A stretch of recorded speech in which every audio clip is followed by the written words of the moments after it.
बिस्मिल्लाहिर्रहमानिर्रहीम। हमारे ऑफिस के करीब एक होटल है। अक्सर वहाँ नाश्ता करते हैं, काफ़ी रश होता है।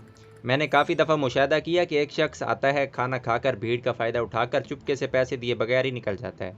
एक दिन जब वो खाना खा रहा था तो मैंने चुपके से होटल के मालिक को बताया कि ये आदमी नाश्ता करके बगैर बिल दिए रश का फ़ायदा उठाकर निकल जाता है, आज इसे रंगे हाथों पकड़ो। मेरी बात सुनकर मालिक मुस्कुरा कर कहने लगा कि इसे निकलने दो, कुछ नहीं कहना, बाद में बात करते हैं। हस्बे मामूल वो भाई नाश्ता करने के बाद इधर उधर देखता हुआ झांसा देकर चुपके से निकल गया। मैंने होटल मालिक से पूछा कि अब बताओ उसे जाने क्यों दिया। मालिक के जवाब ने मुझे फरते हैरत में डाल दिया। कहने लगा, अकेले तुम नहीं, बहुत से बंदों ने इसको नोट किया है और मुझे भी बताया है। ना भी कोई बताता तो मुझे खुद भी इल्म था।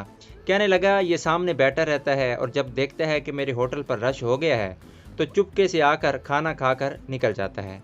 मैं हमेशा इसको नज़रअंदाज कर देता हूँ और कभी नहीं रोका, ना कभी पकड़ा और ना ही कभी इसकी बेइज्जती करने की कोशिश की, क्योंकि मुझे लगता है कि मेरे होटल पर रश ही इस बंदे की दुआ से लगता है। ये सामने बैठकर दुआ करता होगा, या अल्लाह इस होटल पर रश हो तो मैं अपनी कार्रवाई डाल कर निकलूँ, और सच में रश हो ही जाता है हमेशा जब ये आता है।